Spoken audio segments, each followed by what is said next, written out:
Hello and welcome to your Hidden London with your hosts, Louis Sparks and me, Karen Amplet. I never felt so much the weekly magazine show where we uncover London's hidden secrets. This week's episode is all about legends living on. Now, you've probably heard about the Hollywood Walk of Fame. It's got stars from the people like the legendary James Dean, Marilyn Monroe, or even Donald Trump, would you believe? But did you know London has its very own way of commemorating people who left their mark on the world? There's maybe a common knowledge to the typical Londoner. But how much do you know about the Blue Plaques of London? 2016 marks the 150th anniversary of the Blue Plaque scheme. Spread all across the capital, 900 official Blue Plaques are awarded to a wide variety of people, from Luke Howard, who named clouds, to John Lennon, the co-founder of the Beatles. We were intrigued by the plaques so much, so we sent Louis out to go find a few of the most iconic ones. This house in the middle of its street. This house in the middle of its street. Yeah, here we are, outside of number 28, Hyde Park Gate, which was Winston Churchill's house, born in 1874 and died in 1965, dying at the grand total of 90. He led this country to what was to become World War II and gave some of the most influential speeches known in this country. Now, I'm not too sure, maybe you could tell me, who was more famous, Maggie Thatcher or Winston Churchill? Well, personally, I think Churchill was more famous.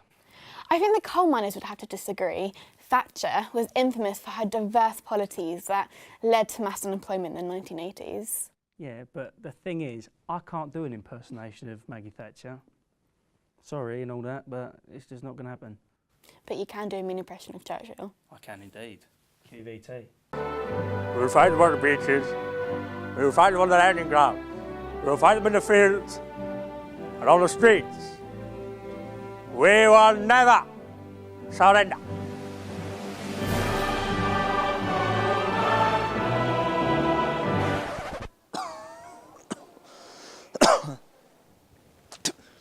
Actually, that impression was as bad as his policies. Oh well, you know, from one fat man to another, off we go to Leytonstone.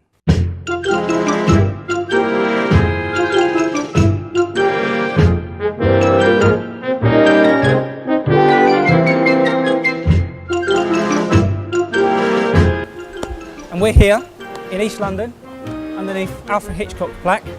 Obviously, this is where Alfred Hitchcock lived, because this is now a petrol station, where in fact, said petrol shop owner did not know that this was here. Now, Alfred Hitchcock, famous film director, born here in Leytonstone and was raised in Hackney. He died in America in 1980 at the grand old age of 80. He is most famous for films such as Vertigo, Psycho and The 39 Steps, films that have lasted a generation, generations after generations after generations, and an absolute pioneer.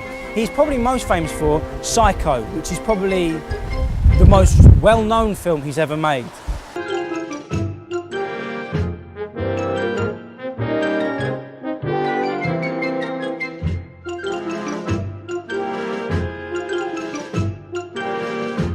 I'm here with Dick, Hitchcock aficionado. We're here to talk Hitchcock. What would you say your favourite Hitchcock film was and why? My favourite Hitchcock film is probably Rear Window. It was the start of the suspense movement, and like obviously, the thing about Hitchcock is you consider Hitchcock in Hitchcock's films sort of pre and post Hitchcock, and his influence on other directors is so profound. Steven Spielberg, David Lynch, David Fincher, absolutely love him to bits. Yeah. When did you first acknowledge Alfred Hitchcock? When was the first time, do you remember watching Alfred Hitchcock's films? My mum always had on VHS. My mum always had on VHS a copy of The Birds. So The Birds was the first one I ever saw. Then from The Birds, I started watching. I watched Psycho, obviously like another Hitchcock horror thriller, and then I watched Vertigo, Rear Window. Absolutely amazing films. Yeah, you always know you're watching an Alfred Hitchcock film because you've got that distinctive music at the beginning, the funeral march from Marie Antoinette, and then you've got the big silhouette, and he was a big figure in his own right. He was got, he has you know, in his films as well. Yeah, there was numerous, like he had a cameo in The Birds, he was on the bus, you know, he's always a passerby. It's nothing, anything massive, but he's always in them somewhere, even if it's one line or no lines at all.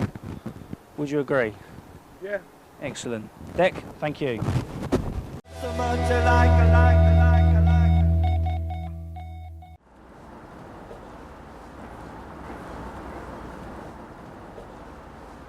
This is Major Tom to ground control. We've just arrived in South London. Yes, and here we are outside what used to be the 3 tons which used to hold the Beckenham Arts Lab, where the one, the only, Mr. David Bowie used to perform in his very early days. Now, on the 8th of January 1947, David Bowie was born. Now, David Bowie was born in Brixton, like I said, but from the age of 2 moved to Bromley. And this is where he used to perform from the years 1969 to 1973. Now, David Bowie had a few failed attempts at trying to become famous. He'd had released a not very good first album and a stinker of a song known as Laughing Gnome, which he used to laugh at until the day he died. In 1972, he burst onto our screens on Top of the Pops with Starman. Waiting in the sky, you told us not to blow it, 'cause you know it's all worthwhile, it's over. Let the children use it, let the children use it. Sadly, in 2016, he died on January the 10th. The whole world was in mourning. And outside here, what used to be the Arts Lab was laden with tributes. Mine included. Mine was actually there, right there. But Bowie, wherever he is, we all know, we all think that he's a legend. Now, the plaque itself pays tribute to what his hair colour was for a little while in 1976. Blonde at the front, red at the back. And one final thing with David Bowie. Oh yeah, he went to our college. So let me get this straight. We visited a politician, a film director and a musician, and they've all been blokes. That's pretty sexist, don't you think? Yeah, I do. We went and visited Howard Spencer, senior historian with the Blue Plaque scheme, with more on that.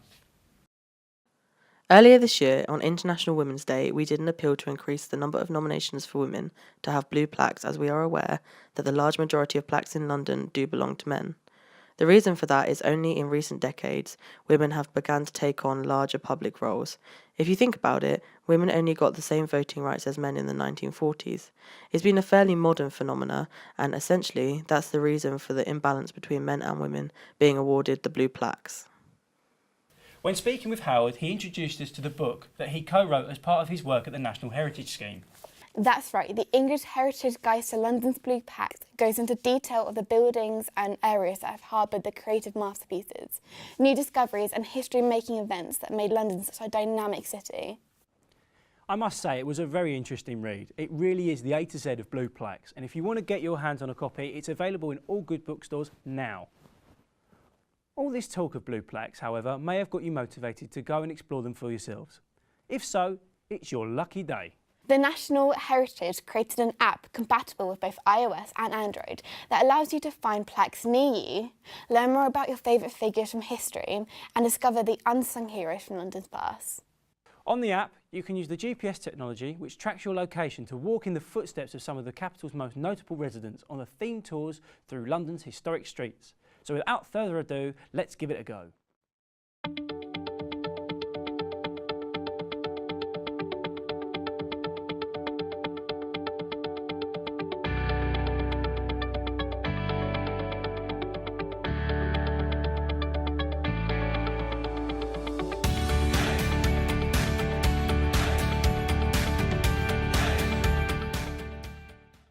Impressed? Well, the app is available to download now for free of charge onto your smartphone or tablet.